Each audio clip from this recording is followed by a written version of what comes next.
My name is Deanne Newland and the title of my work is Rejuvenating 2. The work is of gum trees, a series of gum trees, and they are all clustered together. They've been through drought and fire and they're old and gnarly. The medium for this particular work is ink on a specially prepared ink board. I have also put in some acrylic paint. I've used lots of different marks and archival pens to actually create the texture and the concentric lines within the form, the organic form. The background is clean and crisp and white.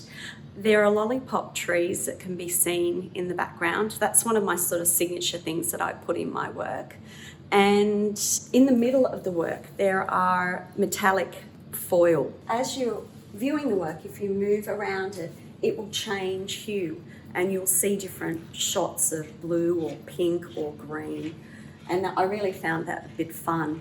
I experiment a lot with my work. It's not something that I plan out completely.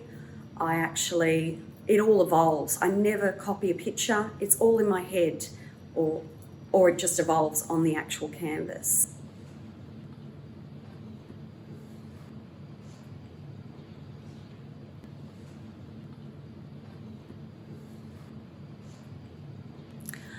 This artwork is a series that was created through the COVID-19 isolation.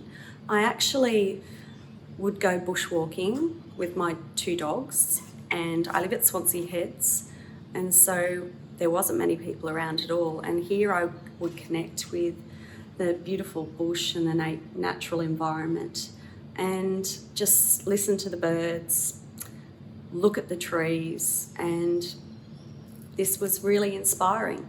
So my initial inspiration was the bush that had been regenerating from the drought and the fires.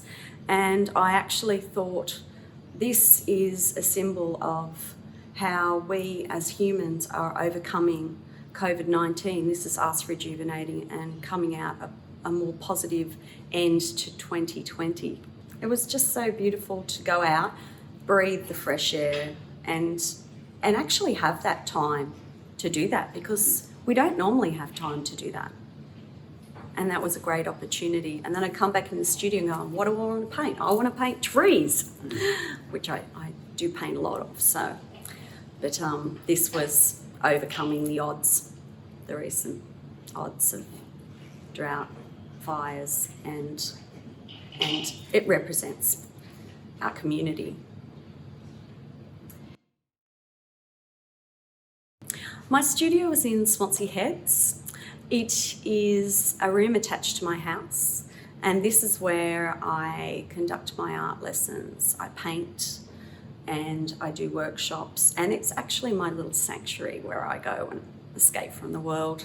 My 2 dogs are my faithful companions in the studio, and people are coming and going.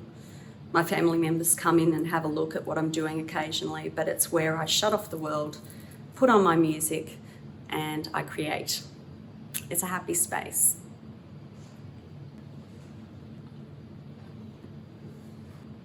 I have a few different jobs. I'm an art mentor for an NDIS provider up in Maitland in Cessnock. I do that 2 days a week. I also teach at my studio to the art students, and we have fabulous lessons where we drink cups of tea, laugh, listen to music, and create art. I do this twice a week. So it only really leaves me a Friday and the weekends. But if I'm inspired and I really have a passionate series that I want to get out, I will do it at night time till 12 o'clock at night. I actually wanted to be an art teacher since I was really little. So I decided I wanted to go to university and study art and go and get a diploma in education to be an art teacher. So before that, I left high school and went to TAFE for 2 years. in Newcastle, and that was a great experience, a wonderful environment to be involved in. I got my art and design certificate there, and then I went on and studied at Newcastle University. I did my Bachelor of Visual Arts, and then after that I moved on and did the diploma in education and became an art teacher for quite a long time at high school.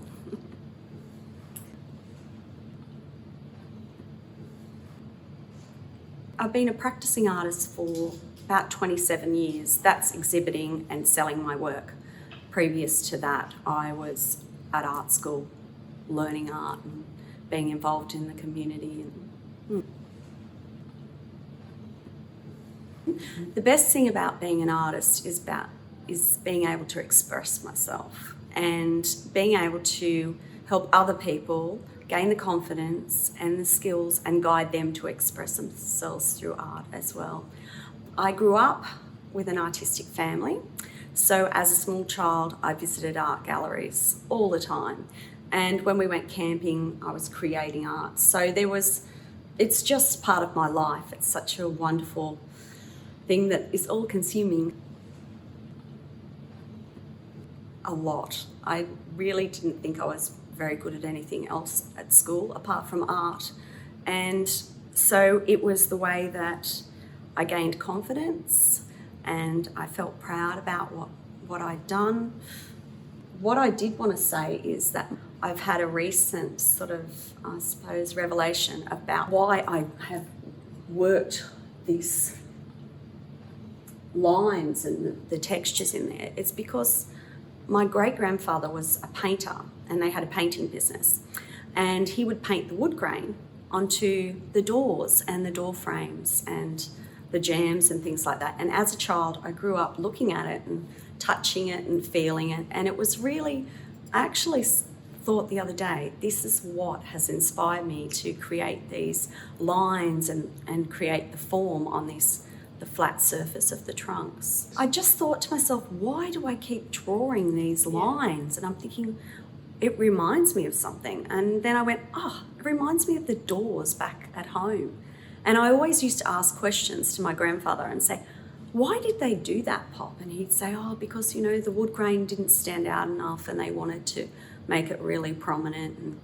And now I can see it. I can see it evolving in my own work.